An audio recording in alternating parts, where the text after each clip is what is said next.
Podcast. I'm your host, Dee Kei, and with me, as always, is my lovely co-host. Well, you said lingerie Lou, but maybe we'll just go like, Lou. Lou. Just keeping it classic. Either I'm like somebody's Uncle Lou that just like doesn't really do much. No, we're just going to stick with Uncle Lou. Uncle Lou is good. Uncle Lou. Uncle Lou. That's creepy as okay, anyway. Yeah. It's like, am I on a registry? Oh, no. I'm teasing. All right, well, welcome back to the Mix of Music Podcast. This is the podcast where we help you make a full-time, try to pivot into a career with audio as an engineer, maybe even as a producer. Yeah, we help with hobbyists. Sure, we give technical thoughts for hobbyists. If you want more technical mixing, mastering tips, you can go to mixingmusicpodcast.com/exclusive for the exclusive episodes, which are always techniques to use while mixing and mastering. For $4 a month or $40 a year, you can get 3 times the amount of episodes every single week. Once again, that's mixingmusicpodcast.com/exclusive. Today is another one for your career. This is, I think, is really important. Suggested topic by one of our assistants, James Parrish. Shout out to you again. He was the one that recommended the 5 mistakes, the 10 mistakes that we've made in our careers. This time, we're going to talk about different times that we've pivoted in our lives, in our careers, and how that's affected our careers in general. I think that there's lots of takeaways from this. I think that you may be considering pivoting. You may be considering moving away from different things or moving towards different things. And so I want to talk about that. I'm going to start off first. There was actually, I've pivoted a bunch of times, and it wasn't until a few years ago that I even then, the last few years, I kind of did like small pivots, but I had a couple major pivots. The first pivot was when I decided to do music. Yeah. I don't know about you, and I know a lot of people that do this for a living, they knew and since they were like 5. Like, I was called to do this. I was born, God told me, whatever. For me, I didn't realize that I wanted to do music. I actually wanted to be a therapist, a psychologist specifically, until I was about 19. I was sitting on the toilet and I had an epiphany that I realized I wouldn't want to talk to people and be a human garbage can for money. Yeah. For free. I wouldn't want to do that for free. And for some reason, I was just so weird. I was in a weird mood that I thought, if I was helping people for money, I'm not... And not for free, then do I really care about helping people? And then I thought about the things that helped me, and I remembered how much music helped me emotionally when I was young. So I pivoted. In that moment, I decided for sure I'm going to make music work no matter what, because it is for me, a scalable way of helping people overcome their troubles and problems. It's very scalable. If I can help make positive music in this world, or even if it's not positive, even if it's something angsty or angry, it's like that. Those are important feelings to acknowledge as well. Yeah. Music is therapy for many, many people, including myself. I would go as far as to say music saved my life multiple times. And for me, that was my first major pivot. Can you remember when you got into music? I do. And it's kind of weird. Did you always wanted to do music? What did you want to do? So I remember being the 5th grader, like memorizing song lyrics and everything just because I really liked it. And it's kind of funny because I always like lead back to Anthony Hamilton. He was like the first one that really popped out to me.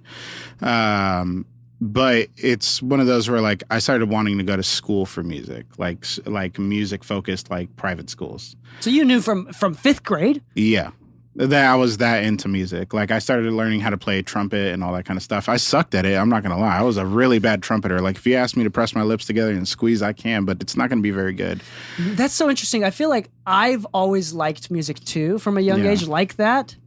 But I just didn't even consider it as a career option. Yeah. It's more like, I like music. Haha, that's fun. I didn't think it was gonna, I didn't consider it a career. Yeah, like in 10th grade, I was taking like guitar lessons at Ramona Hall with, I think his name was Raul, was my guitar teacher. So you wanted to be like a rock star. Like you were not ready. A rock you were star, thinking but, about, you were thinking about a career at the age of 5. Like this is my dream job is to do Not music. At the age of 5, 5th grade. Sorry, 5th grade. Yeah. You were already thinking to the level of career. Not just like something that I really like. It's like I want to be educated in this. Yeah. Which kind of brings it to my first pivot point, which was like in high school, I played Battle of the Bands and stuff like that. And I started learning like the dynamic of playing in bands and things of that nature. After high school, we were playing shows and doing as much as we can, to the point where like we got opportunities, and we lost some opportunities because we just didn't have recordings available. So one of the pivoting points for me was, after spending so much money and time selling my gear and stuff like that, trying to afford to be able to like record and do things properly, after trying to plan our own events and everything, I actually opened my first studio. So you went from musician to studio operator and owner. And all of this happened after I was like trying to really take it seriously and trying to be seen as more of a professional. So like before the studio, I was like recording people at their house. I had a 57 and a Tascam US 100 interface on my Sony Vaio with 2 gigs of RAM and stuff. We're running Cubase 5. And the funny thing is, like, nobody ever really questioned me on the setup, and I should probably take more note of that. They were just like, 57 for guitars? Yeah, that sounds about right. The rest of it was just minor details, but like I was out there actively trying to record people, but it always felt shady because I was like recording in somebody's living room with their cat running around or their dog barking in the background. Dude, it feels shady. Yeah. But like the first pivot was like, I feel like I need a studio, because when I go to big studios with my clients, they're much happier. They feel much more confident when they come to my broken window garage to record. They don't seem very confident and seem to ask a lot of more questions about like, are you sure you know what you're doing? Are you sure? And obviously I was young. I was like 21 when I opened my first studio. So no, I didn't know what I was doing. But opening the studio was like a huge change for me. I ended up like spending like the first week there, I think I spent like 80 hours in the studio, really just trying to make it perfect, setting up the desk, setting up the speakers, showing it off to clients. And like that really gave me a whole mindset change. Like that was a huge pivot on my end, where it's like, I don't feel like an amateur as much anymore. I finally have my own space. Yeah. Yeah. So that's amazing. And then for me, so you were a musician first, transitioned into being a studio owner operator, right? Mm-hmm. For me, I never thought I'd work in the studio. I didn't realize that. When I decided to do music, I wanted to be a rock star. I said that out loud. I like did affirmations every single day. I made my band do it too, and we were like a funk band. I had 8 people in my band, including myself. Yeah. 1 guitar, 1 keys, 1 bass, and a full horn section. Nice. So that's about 8 people, right? 3 people, 3 horns, keys, guitar, bass, me. 7.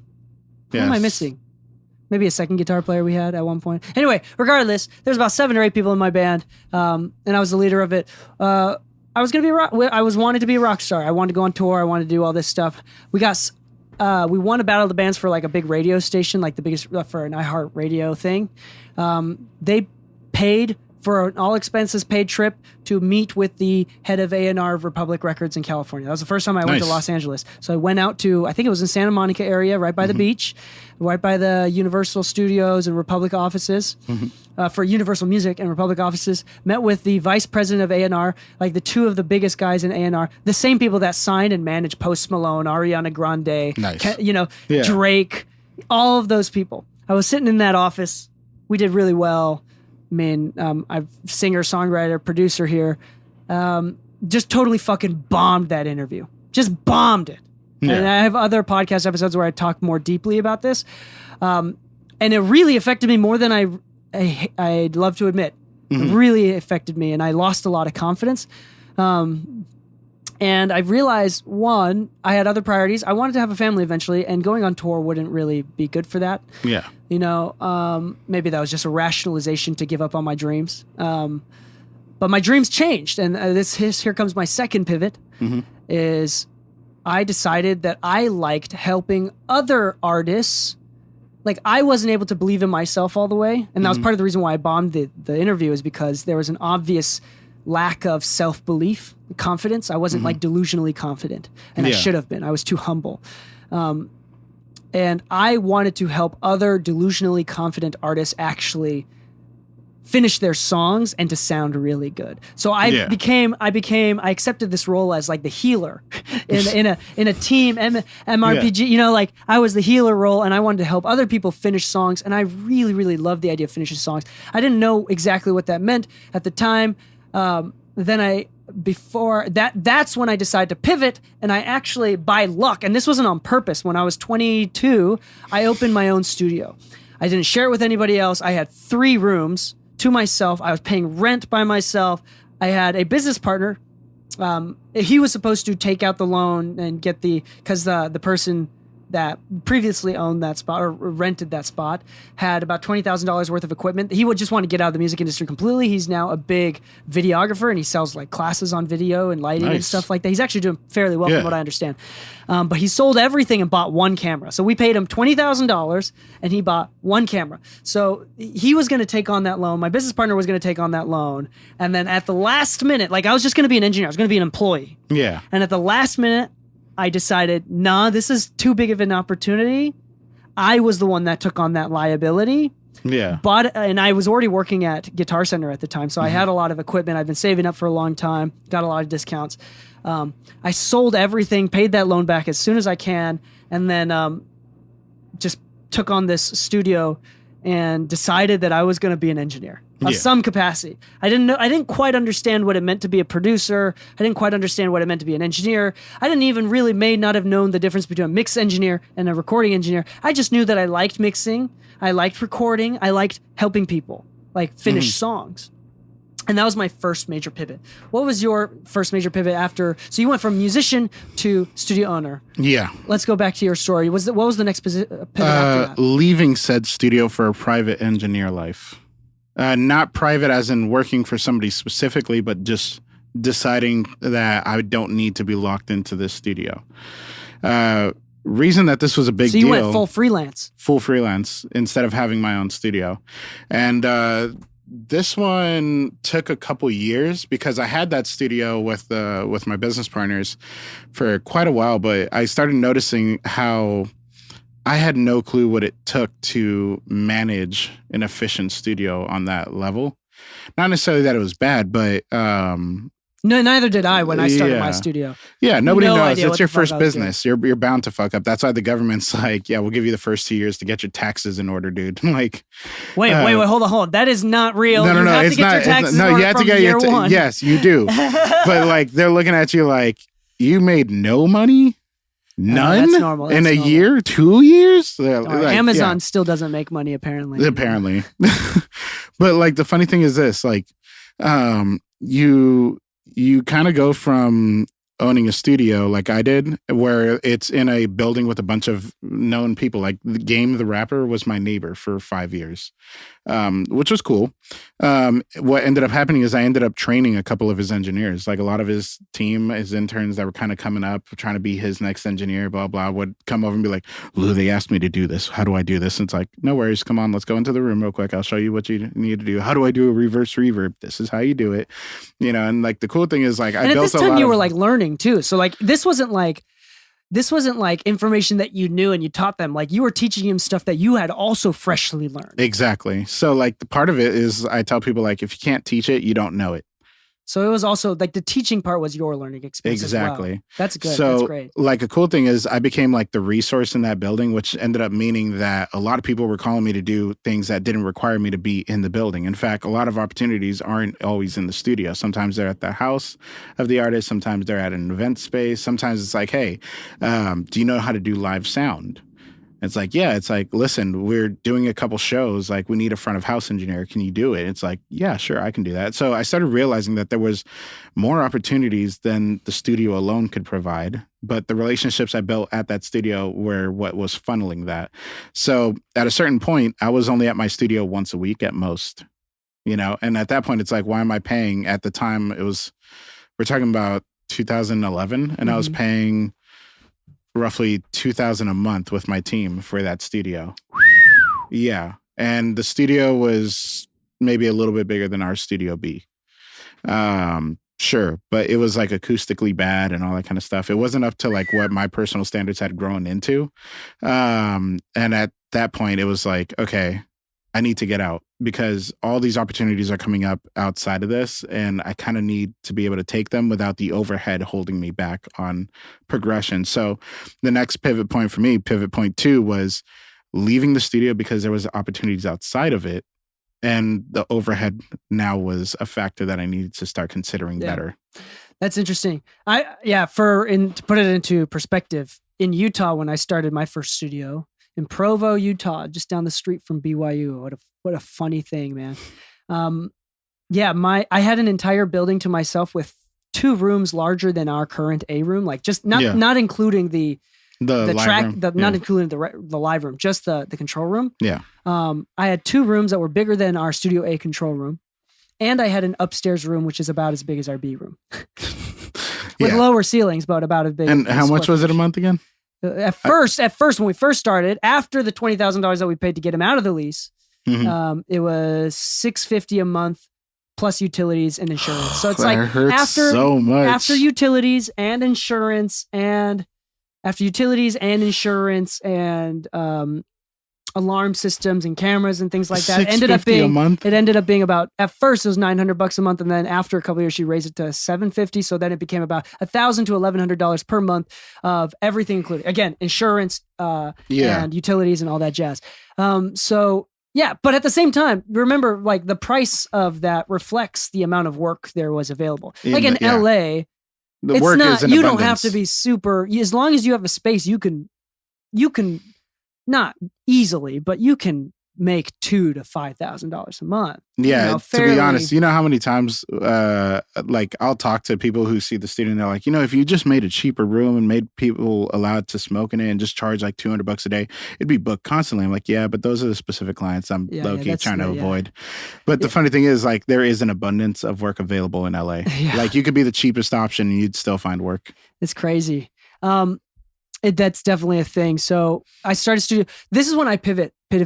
I met at this time, I was still with my band and I was running the studio at the same time, working nonstop, going to school full time, working nonstop. My wife was working. This is before we had our first kid. My second pivot actually was out of music. So I continued to do music, but, I did a live show with my band. Again, we were notorious enough to win Battle of Bands, get sent to California. We got booked to do a live festival type, not festival, but it was a 4th of July type event where we played to a live audience of about 5,000 people or something, 5,000 to 7,000 people. Yeah. And during that time, someone in that crowd, I think it was one of the event managers or someone that helped with the event, loved us so much, especially compared to every other band, that for some reason, and I have a feeling that it might have been because we were both Asian. Like, that could have been a part of it. But for some reason, he saw me, he talked to me, he learned about me. He noticed that I was an entrepreneur, and I didn't quite identify as an entrepreneur at the point. I was just a producer that owned a studio. Yeah. I wasn't a studio owner, I wasn't a business guy. I was, and at that point, we started talking, and then after like a couple months of being friends, he invited me to work on his startup. We're going to take a quick break to let you know that this episode has been brought to you by Tegler Audio, based out of Berlin. Tegler makes fantastic analog pieces of equipment, everything from compressors, both tube, VCA as well, from reverbs to recording channel strips to tube summing mixers, and to my favorite piece that I personally own and have and use is the Schwerkraft machine, which is digitally controlled compression, 11 different types of compressor. I mean, this thing is built to the brim with tubes and transformers. It's fantastic. They have digitally controlled analog gear, which I'm a huge fan of. They've got 2 different pieces of that. They've got 500 series gear. So whether you're a tracking engineer, mixing engineer, or a mastering engineer, you need to check out this high quality company, Tegler. And guess what? Their prices, they're not crazy. They're mid-range prices for high-end equipment. They're like a fantastic company. We love them so much. And if you want 10% off any of their gear, you can go to their website directly or from their shop directly, or I'll link it in mixingmusicpodcast.com/Tegler, Tegler, and use the code MMPOD to get 10% off your next order. Now back to the show. Nice. And as someone that was young, I was like, fuck yeah, let's do it. It's not that I didn't have time, but I was just willing to live off of ramen and get no sleep. Yeah. Right? 22, 23. And for a period of about 3 to 4 years, me and him, we started about 4 companies. And outside of him, I started another 2. So I didn't pivot into like stopping music to build companies, but I will say that I did two. I would consider this a pivot because I was doing the studio full time, and I was also putting part-time hours into helping startups. And that's when emotionally I had a huge pivot, and I started to identify and take on the identity as an entrepreneur. I started having entrepreneur mentors who didn't do music, but they were very wealthy people that started their own businesses. I started to become around people that built like new money wealth, like people that didn't get past money, but built it themselves. And I learned what it took and the type of personality, the type of self-discipline to in order to become more wealthy. I learned about blue oceans versus red oceans. It's kind of like basic stuff, the importance of doing taxes right and hiring people. Like I even learned about like what it costs to start benefits for your employees, and and out of all these companies, only 3 stuck around. One of them is my marketing company, Launchpod Media, which I talk about, which is a podcast marketing firm that's still sticking around. We have like 12 employees. I'm still part of our quarterly board meetings. We do calls more often with the CEO often. And I have my personal mixing thing, Mixing Music Podcast, Mixing Music, which includes the podcast, DK Mixes, my personal mixing work, the podcast, and things of that nature, affiliates and that sort of nature. And the third thing, which is the studio, in the mix recording studios. So I have to do 3 sets of taxes every single year before I can do my personal one with everything conglomerated there. But anyway, that was my second major pivot because I kind of, again, I started to identify, and to this day, I think that's part of the reason why I'm doing okay now isn't because I was so good at engineering. I think that was something that happened later. Yeah. But it was because I was so confident and I really, from a ground level, took seriously the importance of marketing, running a business, advertising your business, finding clientele, project management, efficiency, systems, automation, these things that put me above and beyond anybody else that had 3 times the amount of experience I did because I actually fucking responded to emails. Yeah. And that was my next major pivot. Gotcha. Honestly, that kind of ties in for mine too. Cause, so part of the private engineer life, like you have to learn these things, right? And at first it's like, it's small, it's simple. You're kind of just getting by. You're probably still working like a 9 to 5 to help pay for things, which I was. Like the whole time that I had my studio, I worked at Guitar Center, Sam Ash, and at Westlake Pro. I worked 3 different retail jobs that were all related to music. But then when I got into the first pivot, which is going into like being a private engineer, just doing things completely freelance, and there's no specific one client or one location. The next pivot was really kind of like. By the way, when did you stop doing any sort of retail work? Was it like partway through? Because you said you helped start the studio when you were 21. Like what age were you? I was 26 when I had my last your last day. W2, I think, W4, whatever it is you fill out. Okay, really? Yeah. So you were able to, you had a reliable, consistent form of income alongside your building, like entrepreneurship. Yeah. So like I had to still rely on a 9 to 5 to help me cover most of my bills. And then my work in music would cover like new gear purchases, marketing, and trying some new things. Because I remember the month that I left my last job that I had, which funny enough was the recording connection. I actually wrote the live sound curriculum with one of my coworkers. And then shortly after, I ended up leaving the company. But at that time, I was combining what I made from recording and doing like live sound. And from that, and I was averaging like at the time, like roughly like $4,000 a month, only for it to drop to $1,800 a month. Because 18 is really what I was making from music. So the second pivot came from like that's still a lot, especially for someone that's like new. I mean, think about someone that's 26, 27, not in LA. Yeah, and at making the time, minimum wage was like $10 an hour. Yeah, yeah, minimum wage at the time was like $10 an hour, and I was averaging like 20 an hour. But the second pivot was really just kind of like finding what it meant to be a private engineer and how to scale upward. So one thing was like, I love recording and I love doing that, and I'd rather do this all the time. So I'm recording, mixing, mastering for all my clients from home or from wherever we're booked at, right? But that was just like one tier of work that I was able to offer, if that makes sense. Like that's when I started realizing some of these clients are asking me, hey, can you help me set up my studio? Can you help me do these shows? And I started like really finding other opportunities. So the next pivot was like starting to branch out more than just the basic offerings. Like you have your burger, shakes, and fries, and that's fine.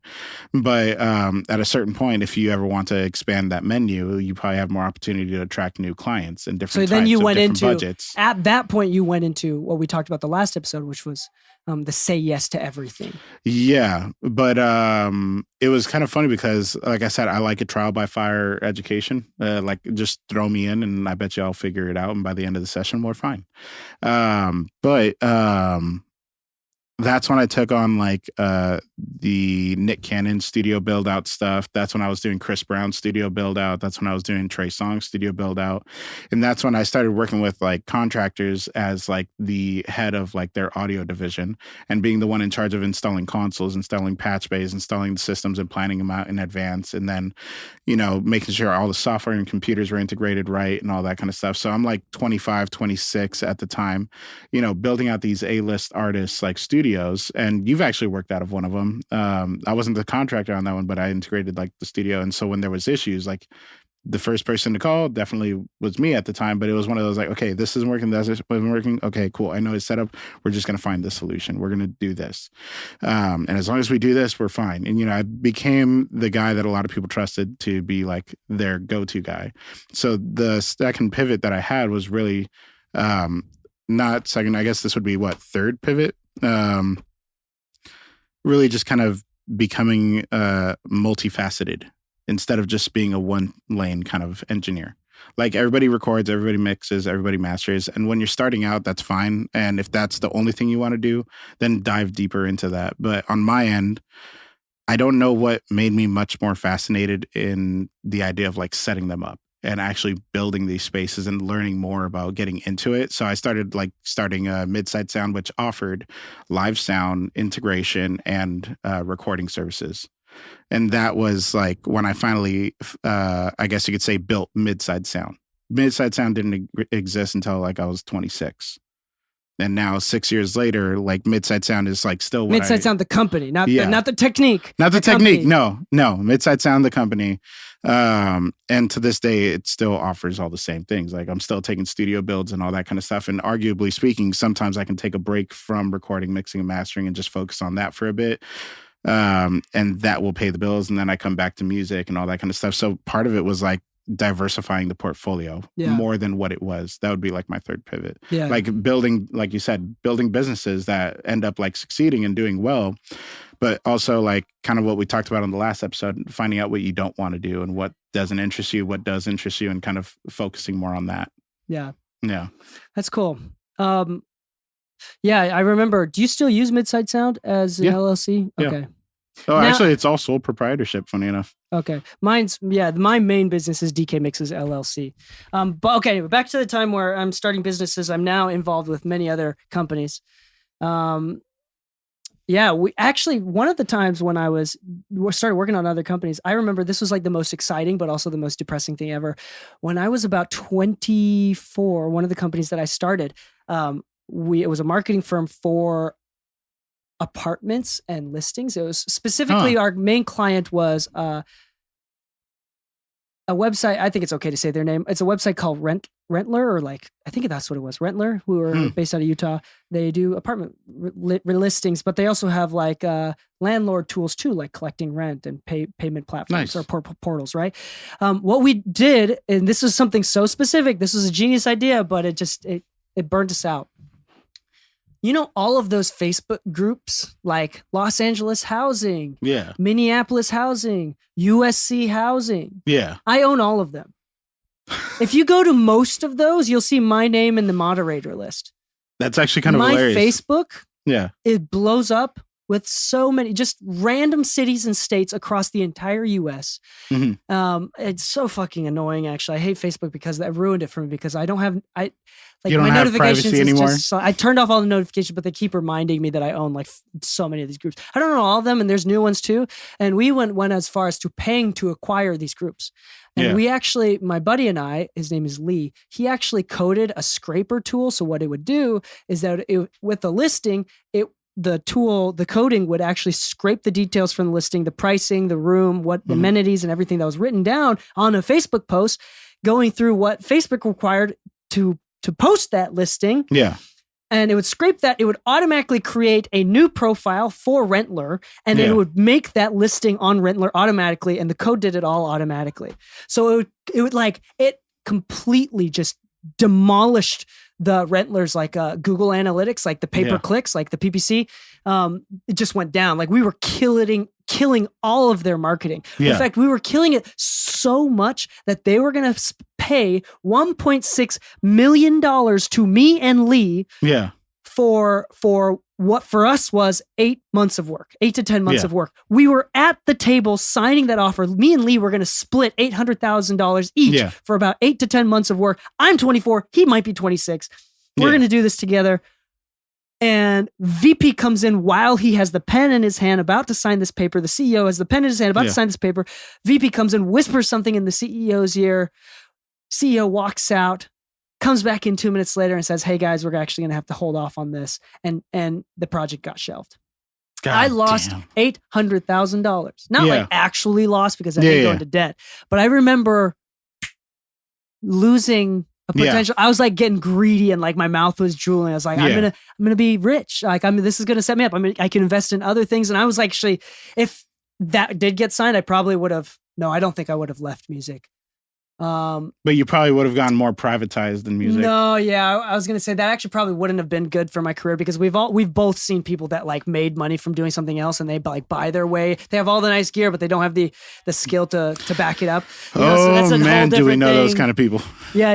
And so like, there's this thing where you don't charge enough, but you charge. It's like it's this weird thing that actually isn't that helpful. It's actually good to build your gear list and to build your amenities and to build your skill and slowly. That's like a good thing, actually. Yeah. Anyway, so that was one experience that has nothing to do with the pivot. Anyway, so I kind of, while I was doing my Cold House studio, which is the studio that's still running in Utah, is going all this time. I'm spending easily 60 to 80 hours per week doing this while going to school full time and doing about 10 to 20 hours per week building these other businesses. Okay.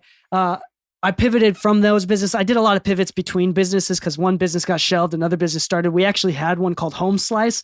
It was actually going to be slice of pizza at home. It was going to be like home equity sharing, so you can sell home equity as stock. So you can sell up to 45% of your home equity, so you keep majority. So it wouldn't be timeshares, but people can invest in your real estate. And if you sold your house, they would take a portion of that money. But it didn't work. There's a lot of legal obligations. There's a few other companies that were trying to do it. It was way too many loopholes, and it would have costed way too much money in lawyers to actually figure out. Yeah, fantastic idea. I didn't know if you knew this part of me. Anyway, so I did this thing. It got shelved. Then I was like, me and Lee, we were kind of like done. Like, it's like, dude, we kind of both burned out. I was going to focus more on Cold House Studio. This is my next pivot.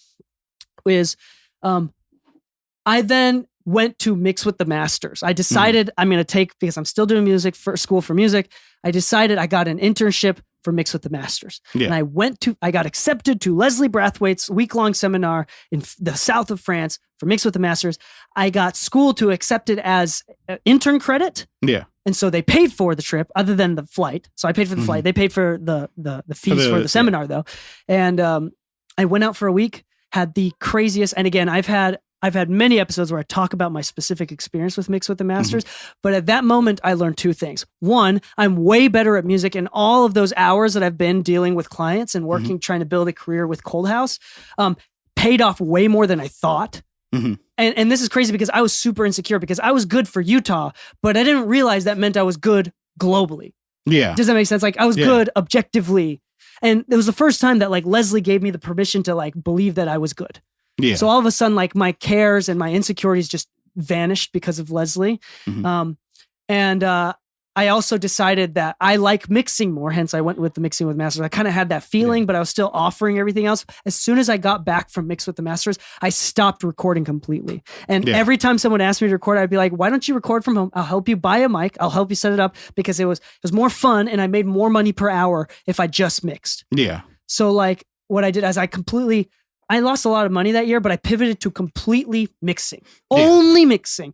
And that was not that long ago, actually, in retrospect. It was only 4 or 5 years ago that I switched to completely mixing, nothing else. And then at that time, is when, well, it was before I left for France that Launchpod Media happened. So my buddy Johnny, who's the CEO, he's like, DK, we've seen your work. We've seen you doing well with the studio, which people kept seeing me running a studio as like an authority of like, this guy knows what he's doing. I guess because it's like such a stupid business with so low margins that like people are like if you oh, can make if that this work. guy can make this thing work, he can make something that's actually profitable work.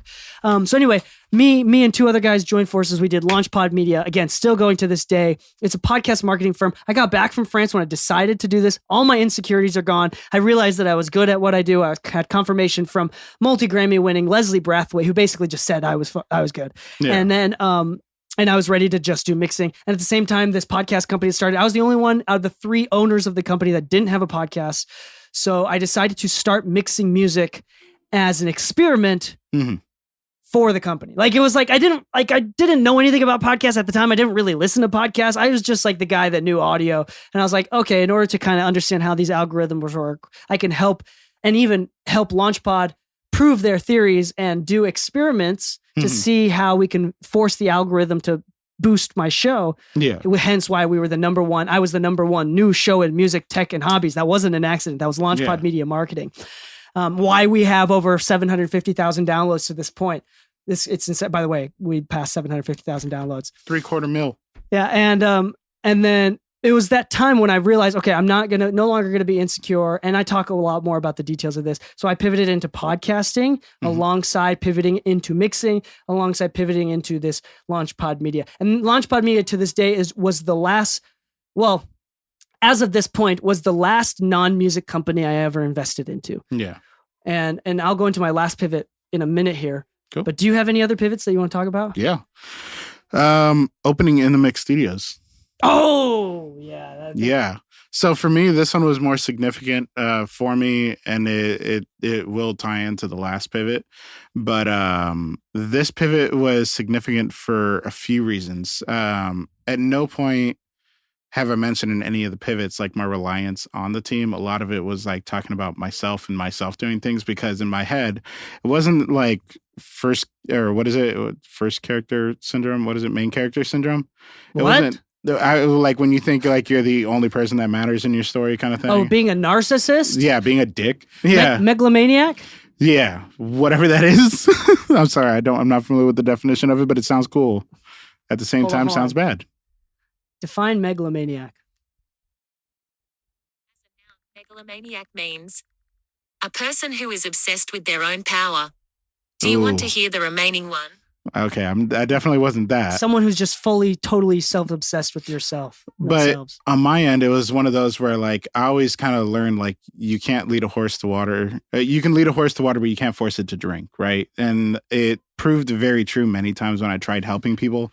Kind of like how we talked about in the previous episode where like, you know, a lot of people are very I guess, inspired and eager, but not a lot of them have follow through. And to this day, it's a challenge that I have to like find people who actually have like a real committed follow through.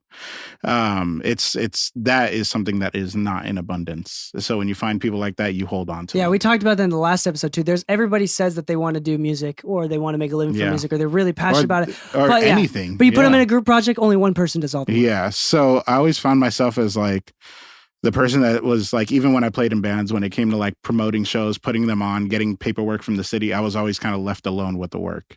But because of that, I've always kind of like just then subscribed to the idea, like if I don't do it myself, it's probably done wrong or half-assed or something, you know? So I just was always okay doing everything myself and putting myself through that stress. So when we started in the mix, it's not that like I never saw you as like a helpful resource or anything, but I was ready to be like, okay, I'll set up the studios, I'll do all this stuff, and I'll just throw as much as I can. I don't have to ask for permission. I don't have to ask if you can help, because either way it's going to get done and we're going to do well and we're going to do fine. But there was a point where I had to learn to rely on my team. This is really interesting. That was my challenge. This was really interesting because, so 2020, January 2020, we met for the first time. Yeah. We opened the studio August 2020. That was August 1st was the first official date. January to August. Yeah, that's crazy. Think about it. We've been in business together 3 years. That's crazy. But yeah, it was really interesting because it's funny that now that I hear you say that, because in my mind, I thought I was going to be the one that was going to do everything. Yeah. But in reality, like, because you had a unique experience in helping run a studio. Yeah. You know, you were not just the engineer, but you helped run a studio, which is unique in LA. Yeah. I mean, it's pretty normal for anywhere people outside to of LA. like work in a studio. Yeah, because usually the head engineer is also the owner of the studio. That's pretty common anywhere else. But in LA, that's a unique experience. Because it's also not just basic how to have clients. Like what I did owning a studio and being the head engineer, it was just like I'm dealing with my clients and I just had a set location to it. It was more of like an office where managing a studio is like customer service, booking times, dealing with clients. There's like, and it's a much higher demand thing. So it's like there's a lot more clients to sift through, right? Exactly. And even if you're not doing the session yourself, right, there's a lot more that goes outside of it. You had that upfront day-to-day customer facing experience. And then from my personal experience, which was unique, is I knew how to build websites, how to market the company, how to which is something I had no clue on. Yeah, how to do taxes, how to do the finances, how to, overhead and paying stuff, 1099s, all that stuff. And then together, and we never actually verbalized it. Like what we should, to be honest, this is a mistake that we made. What we should have done is sat down and put it on paper. Here's what your role, Lou, is. Yeah. Here's what my role is. But I think that we both didn't know how we were going to fit with each other. And yeah, it was still very new for each other. Yeah. Like I think we signed our paperwork for the LLC while we already had the studio. Yeah, and so like I think now in retrospect, I think we're really lucky because we both naturally pivoted into you are the day-to-day guy. Yeah. I am the back-end guy. Yeah. And I think that our work is equal, but yours is just different. Exactly. And that's where like I kind of like think about it when I'm That was like, so lucky though. It's so lucky that it worked out that way. That's why the pivot was so important to me because it's not bad if you do a lot of things on your own. And if you have the ability to, then why not if you're trying to be cost effective, right? But the issue was never really that on my end.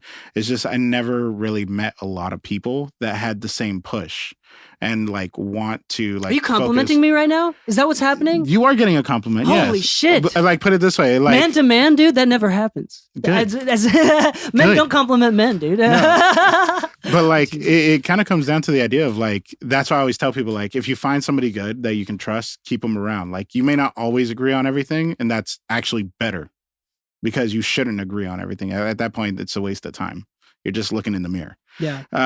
But when we opened the studio, like I remember spending 24 hours in the studio before our first session, setting up all of Studio A, like getting it clean, prepped, verifying everything worked, and then sleeping on the carpet floor and then opening the door for the client as soon as I woke up. And that client was Kylan Turner. He was studio client number 1. And in fact, so much so that the studio technically wasn't perfectly complete at the moment. And he knew that and he was still okay with it. And it was before August 1st, in fact. Because we got early access to the studio. That 5-day grace period, that 1 week grace period to set up. Yep. So it was one of those, like, I've always been in the mindset of like, I work really hard and I'm okay with hard work. As long as things are getting done, I'm okay with it. But then as we got busier, we got a lot of bookings and like we were doing really well, especially like we're at the height of the pandemic. Most studios are shut down. So there's a lot of foot traffic going on. And I remember there was one time where I spent 2 complete days at the studio and a half. So almost 3 complete days went by without me going home. And Danny and Henry told me to go home and that they would watch the studio. And I just felt guilty. I remember doing that at Cold House. Like I would sleep at the studio. Yeah. Again, I feel in retrospect, whenever I slept at the studio, that means my wife went to bed by herself. Yeah. So and like, I wish I thought about that more, but now. And that's where like the conversation from the previous episode ties into this pivot, which was, before, all my business relied on my shoulders because I didn't have a ton of assistants. I only had maybe like 1 assistant in like the 7 years before that, right?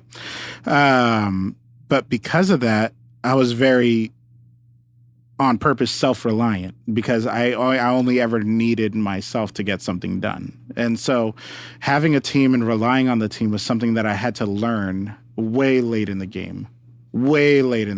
So I remember them telling me to go home, go be with Anna, go watch a movie, go do something, and just feeling guilty that I was leaving my business versus leaving my home without me, That's interesting, yeah. So part of the biggest pivot is realizing that as much of a role as you may play in your business or as you may think you do, it's not big enough for them to not be able to work without you for a day or two.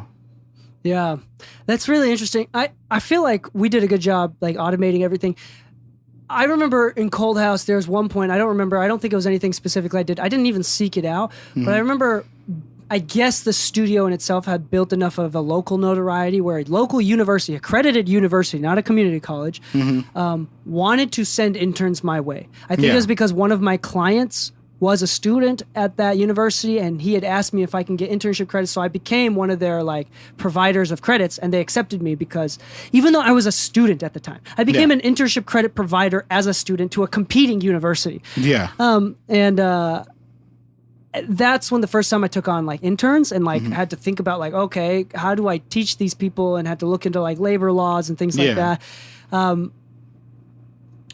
So I remember, and then combined with the entrepreneurship, the businesses that I'd been developing, which is like Launchpod Media was the first time that it was beyond just me and the owners. Like we actually started hiring people, hiring out tasks that we had to do on a daily basis. So like we prioritized what was the most important things that we had to do, what was the least important things, how do we hire out those least important things, because we're making enough income to provide full-time jobs. So like we slowly, and that started with, I remember the most tedious thing ever, writing a fuck ton of manuals. The name, the positions, the name of the positions, how to do those positions, expectations, KPIs, like everything. So every position that we had a name and had a specific set of priorities and how to do those things, what the KPIs are, what the expected KPIs were, and like their expected performance rates are. We had to build manuals and automations for systems for teaching them, because most people that were doing podcast marketing was so new that most people that we hired had never been part of a podcast agency. You know? And so it's like we hired like one dude was working for Harley Davidson and Starbucks, representing them in an ad agency, just a generic ad agency. And then we took him and he became the project manager for Launchpod Media. He actually, the sad story about him. But anyway, he did that, and so we had to train him. And by the way, we had to pay a headhunter. Paying a headhunter is no joke. I think we paid like $50,000 to $70,000 just to find this dude, and then on top of that, we had to commit to paying him $90,000 a year.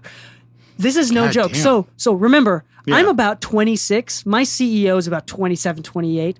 All of us are under 30, and we have now hundreds of thousands of dollars of headroom. That we had to do every single year. So even now, like I say that I'm broke, but that's because I have so much headroom for so much different things. But anyway, so sorry, the reason why I brought that up is because of that unique skill set that I had with your unique skill set. Because I know how to run a studio, but you have a lot more specific stuff. I didn't know how to deal with clients that I wasn't engineering from, and at that scale. So that was unique to that. And then what we did now is we've automated systems. I helped create the internship program, and now none of us have to be there. Neither of us have to be there, and it kind of runs in itself. And it's good for them because they get to learn. They get to work in a space that is really professional. We go out of our. I think we have the best internship program of all of Southern California here. No doubt. I don't know of a single other studio that offers like one-on-one dedicated lessons on a weekly basis. And that's partially because we know that in order to keep interns or volunteers, sometimes that the leverage that we have is the quality of education. So we go out of our way to provide as much opportunity and education as we can for our interns. Ask any of our interns. I'm sure we'll interview one of them later for another episode. But it's fantastic. I'm really proud of our program, and that's worked out really well. So you said one last pivot for you. Setting up strong boundaries.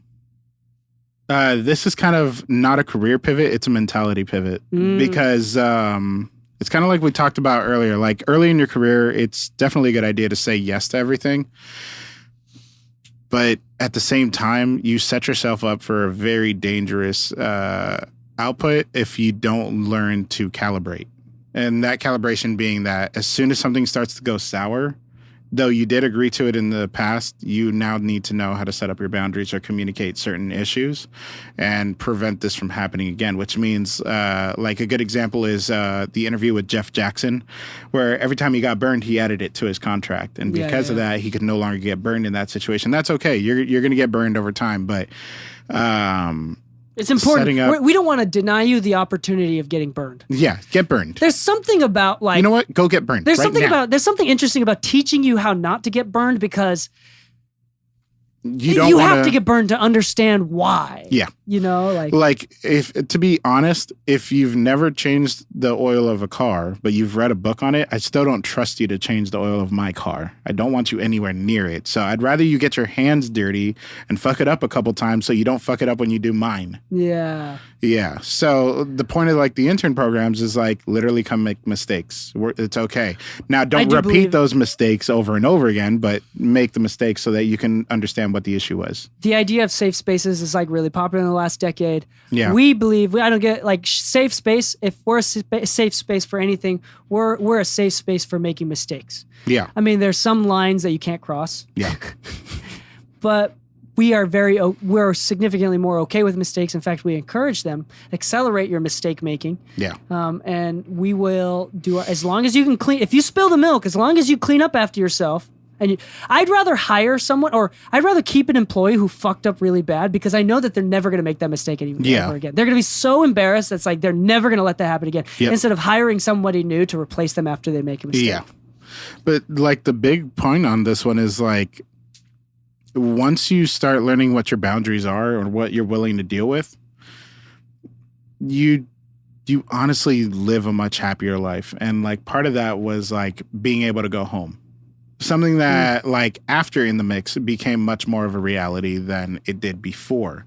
Reason being is once again, I was very reliant on myself, saying yes to a lot of things. I was the head engineer for like 2 different rental companies. I was the head engineer for one venue, then I transitioned to another venue that was paying me double and this and that. And then I had to like get an assistant for that one, which Henry is now my assistant for that venue. And like I've got nowadays, like I run my studio design company, which is doing well and it benefits. And like now I'm quoting more than I used to by a long shot. I do mainly mastering and mixing as a secondary now. Mastering still primary, mixing secondary. And the funny thing is, like I've actually said no to more projects this year than I have any other year. Not because like I have too much work, but because my reliance on my team doesn't mean that I have to like say yes to everything for the studio to survive. Like now I'm funneling clients to the team members and the different engineers we're training and hoping that they can build good relationships, but only because we've instilled the right morals and expectations in them. So because of that, I don't have to be every client's engineer. Yeah. It's okay to share the wealth at this point, and I can really spread the pie apart. Yeah. But had I not known to like start setting up boundaries, like I go home at a certain time. So if a client wants to work at this time, I'm just not the right guy for it. I want to take Sundays off. So if they need it on Sundays, I'm sorry, I'm just not available. That's my time for me and my wife. You cannot get in the way of that. Yeah, family time. Yeah. So like setting up these boundaries is something I didn't have before, which is what led to like me and Anna almost breaking up twice, literally because of my level of focus and dedication to my career versus just enjoying my life. Yeah. Yeah, and since setting up these boundaries, I haven't burnt out again on music. I'm taking on a bunch of different work and actually doing it within a realm that I'm comfortable taking it on, you know? And so we'll see what the next pivot is. But for me, it really just came down to like, now that I can rely on my team, now that I actually have all the experience from the past and know what I'm comfortable with, what I'm not comfortable with, what I enjoy, what I don't enjoy, setting up these boundaries really just made it to where I can actually enjoy myself more versus pushing myself into stress. Yeah. Yeah. That's awesome. That's in setting up boundaries, as you know, is super important, and we talk about that all the time. A late lesson on my end. I'm going to do my last 2 real quick. Sure. I'm going to include In the Mix Studios. We did that. I think In the Mix Studios is part of it. Owning a studio, I was already owning a studio, but I think the pivot was moving to LA. During Mix with the Masters, Leslie, I said, how can I get better at mixing? Because he had no feedback on my mix, and that's a story that we could talk about another time, or there's previous episodes where I talk about my Leslie experience. And I said, okay, at an advanced level, how can I keep improving my mix? Like there's some level that I can reach beyond this. I'm not old enough to plateau yet. Yeah. You know, and He directly said to me during Mix with the Masters, like, sometimes the thing that's holding you back from leveling up your career is not the work itself, it's where you live. Yeah. Basically, he basically told me, move. Yeah. And so, I mean, granted, I dropped out of school because of Launchpod Media. Like the CEO asked me to do full-time hours. So I was doing studio full-time, trying to do Launchpad Media full-time, and they required more hours out of me to do more work. And I was going to school full-time. So I had 2 full-time startups and school full-time. So by the way, if you go to school full-time and you're like, I don't have enough time to do music, fuck you. Yeah, seriously. You definitely do have enough time. I worked a full-time job, went to school full-time, and I owned a studio at the same time. You spit on my ethic. If you think that you are so entitled that you're unable to do something with your full-time, going, fuck you. I was doing theory core, which is some bullshit, like 2 hours of homework every single night on top of the classes that I had to go to. Yeah, while maintaining 2 not even jobs, companies that I owned. This is sadly why I have like high expectations from the people that work with me. Yeah. So if you are one of those motherfuckers complaining that you don't have enough time, fuck you piece of shit. All right. If you're on Call of Duty 2 hours a night, then yeah, I don't need to hear what the excuse is. No, I'm teasing. I'm not. I don't think that I'm normal in the sense that I don't think it's healthy, nor was it good for me to spend that much time. I'm just tired of people being like complaining about it. Don't complain about it. Like you obviously have the decision to destroy your health in exchange for working and building 2 companies at the same time. It's like what I tell the interns. Like if you come to the studio and everything's taken off on the list, you're more than welcome to play video games for all I care. But I'm just saying, I see what you're doing. If you're just on the couch playing video games all day versus like using the resources in front of you to become bigger than you currently are, then yeah, that's what we take notice of. Yeah, no. If you love TV shows and if you love video games, that's cool. Yeah. And I encourage you to chase what you love. Yeah. But you can't do that and at the same time complain that you can't do this full time. Yeah. It's too entitled to do that. Like, I love video games, and I've now come to the point where I can spend a lot of time playing video games with my kids, you know? And my wife has said to me, I used to have like this, I had a troubled childhood where it's like insanely insecure and like, I just judged other people, including myself, when I wasn't working hard enough, and I never thought I was enough, which like kind of led to this over workaholic kind of thing. And my wife one day is like, dude, if you like video games, like pursuing things that you like just for the enjoyment of it is like, okay. Yeah. And I was like, I was like 26, and I was like, oh shit. Because whenever I play video games, I heard my dad's like, you're wasting your time, you fucking idiot. You know, and so it's okay. But the point is, you can't complain at the same time. You can't complain. So hopefully you didn't take it personally when I said fuck you, but a little part of me does actually honestly think that if you're complaining and playing video games all the time, like shut the fuck up. You shouldn't complain. You're making me look bad. You're spitting on me and Lu's personal legacies here, okay? Because at the same time, if we put in all this work and we weren't as successful as we are, that's fucking spitting on our legacy. Okay, anyway. Not only that, but if you're gonna ask for help, rant. Yeah. Rant. Sorry, rant over. But I pivoted to Los Angeles. We moved to Los Angeles. Totally different game. I thought that having another studio, so I still have Cold House in Utah, but having another studio in LA, I thought it was going to be the same thing. It wasn't. Totally different.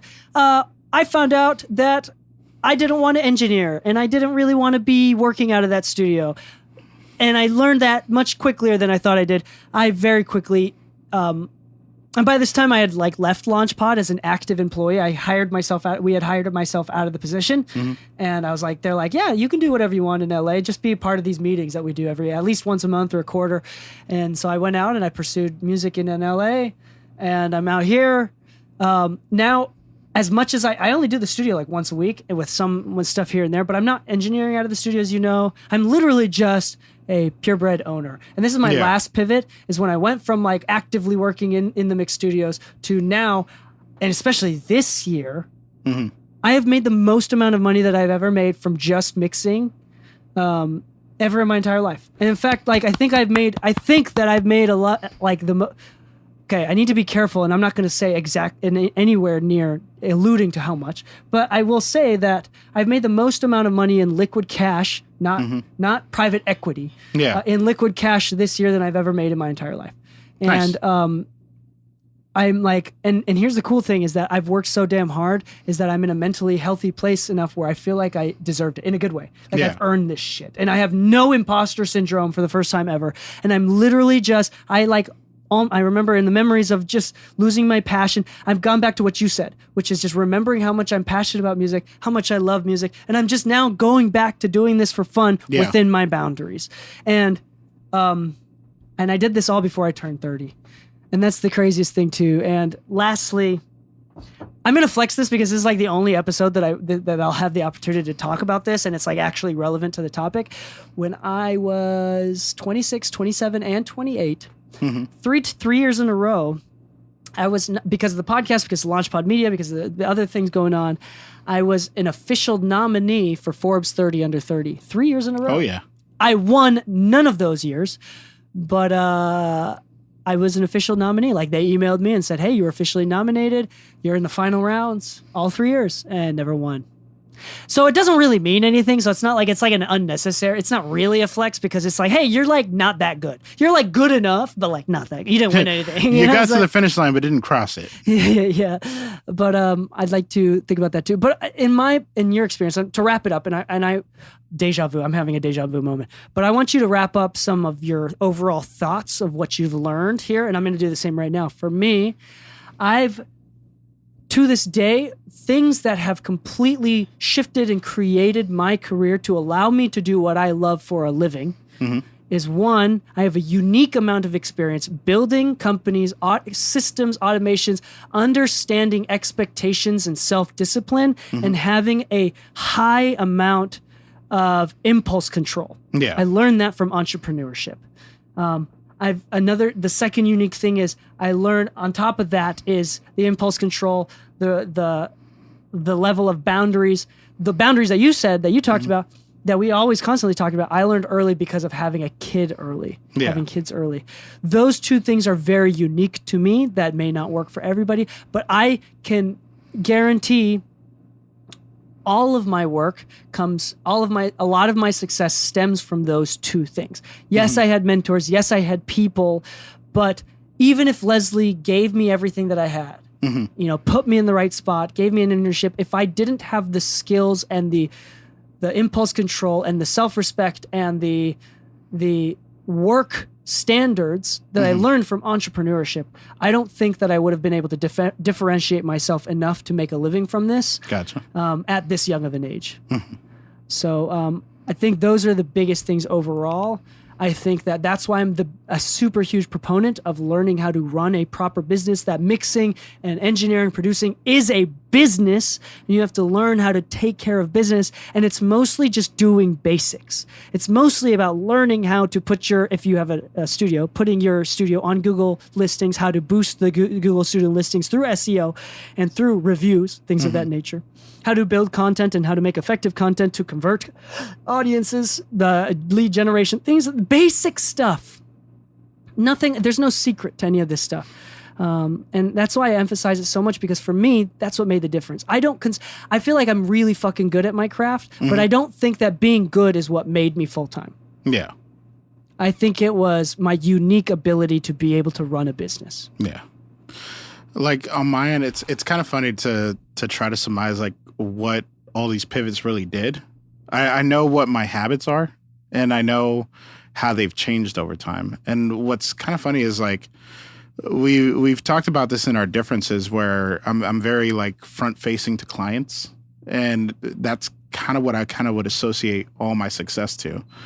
Like, no matter whether it was running my own first studio and trying to figure that out, like a lot of it really came down from like learning how to interact with people, how to communicate, how to actually be a little more effective with like the booking system and all that, and just making sure that client expectations are being met, understanding like different standards. But a lot of that kind of, like I said, kind of started like, I guess, caving in on me a little bit with the busier I got, because everything I was very self-reliant. Like if we had an A2 for an event, I'd be like, oh, I got a second set of hands. That's cool. Instead of just moving with the notion of like, yo, there's a lot of things that we can systemize and actually make a lot more efficient. But because of this, what ended up happening is a lot of these pivot points, it kind of helped with like understanding like, okay, there's certain specialties that I'm good at, but not everything is meant for me to be done. And I started learning that low-key, it's okay for you not to want to do a certain part of the job. If you have a good enough team that you can rely on and you can trust, then you can not necessarily blindly look away, but you can now start saying, you know what, I can focus on doing more. And part of this was like, you don't have to, like in your case, you're very focused on mixing and your business. That is a perfect scenario for somebody who wants to focus on the very specific thing that they want to do. In my case, I get really bored of doing the same thing over and over again sometimes. So like having an ability to expand outside of my normal realm is actually really helpful for me in my own mental state. I do the same thing, but with hobbies. Yeah. I have new hobbies every other month. Yeah. Like I'm a collector of hobbies. Have you noticed that me and you never stay on the same thing throughout the years that we've known each other, but we're just as passionate about whatever it is we newly focused on every time. And I start incorporating analogies for whatever my passion is at the moment. Last year was a lot of marathon and running type, like, or earlier this year was a lot of marathon running. Did you ever see my analogy of like the difference between like the quality of mastering engineers? Because I can reference one Pikachu from one generation versus a complete reprint copy and be like, well, see, the ink is different. It's like, how can you tell these things? It's like, because I've been around long enough to be able to tell the difference. There you go. And yeah, the analogies are easier when it's front of mind, right? Yeah. You're going to hear a lot more. James already called it out because I see James. Obviously, we see James out all the time. And he called it out, but he's like, it's already started. You already did a surf analogy in an episode, a surfing analogy. Nice. Anyway. But yeah, like it really kind of comes down to like all these different pivots made it to where it's like, you know, I fell in love with one thing, realizing that there's opportunity in so many different things. I became the guy that's like, so what do you do? And it's kind of hard to say what I do sometimes.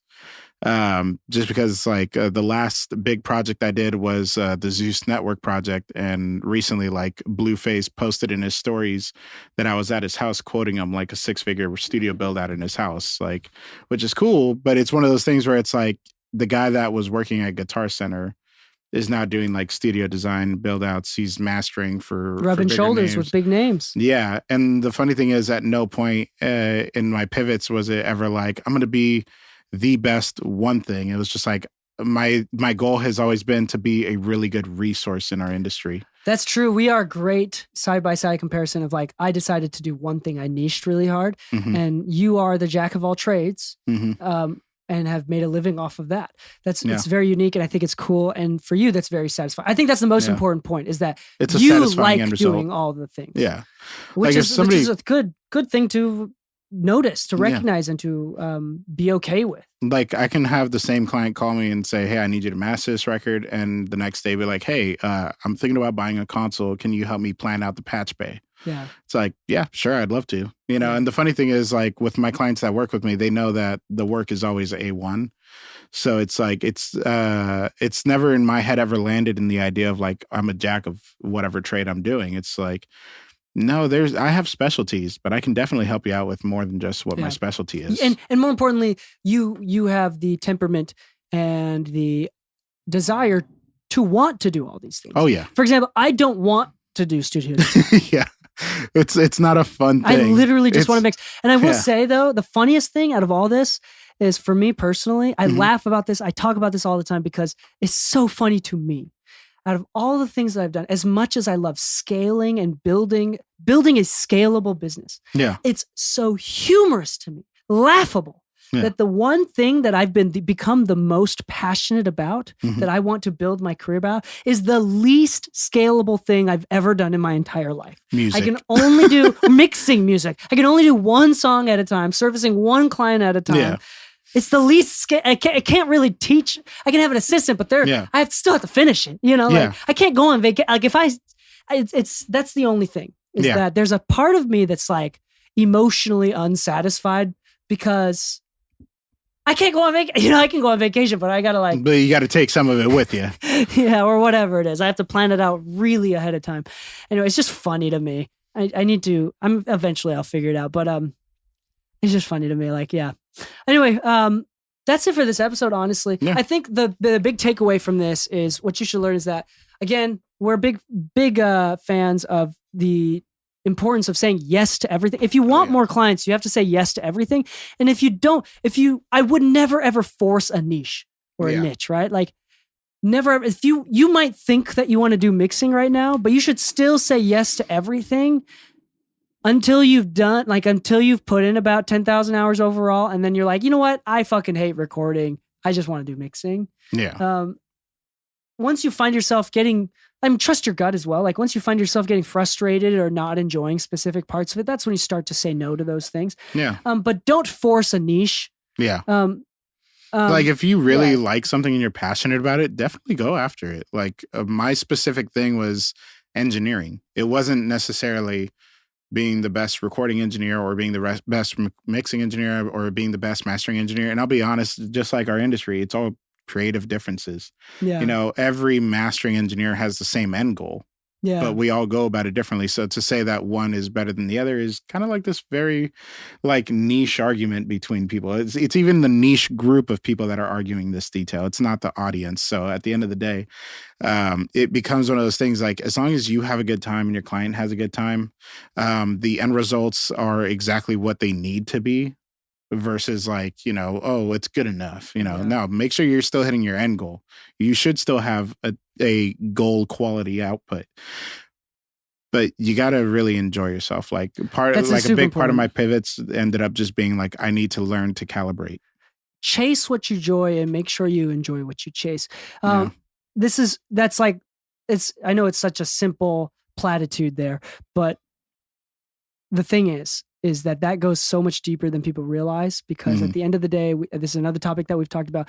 Way too many people have to sacrifice it all in order to do well in this industry to then in retrospect, look back and realize none of it was worth it and completely lose their passion for music. Yeah. Build this. I think that if you are going to be a workaholic and if you are going to chase after it, make sure that you continually work. Make sure you consistently do self audits that you realize, is this really what I want to do? You be real with yourself. You be honest. Maybe you decide what you want to do and put it up somewhere. Remember, so you constantly remind yourself why you wanted to do it.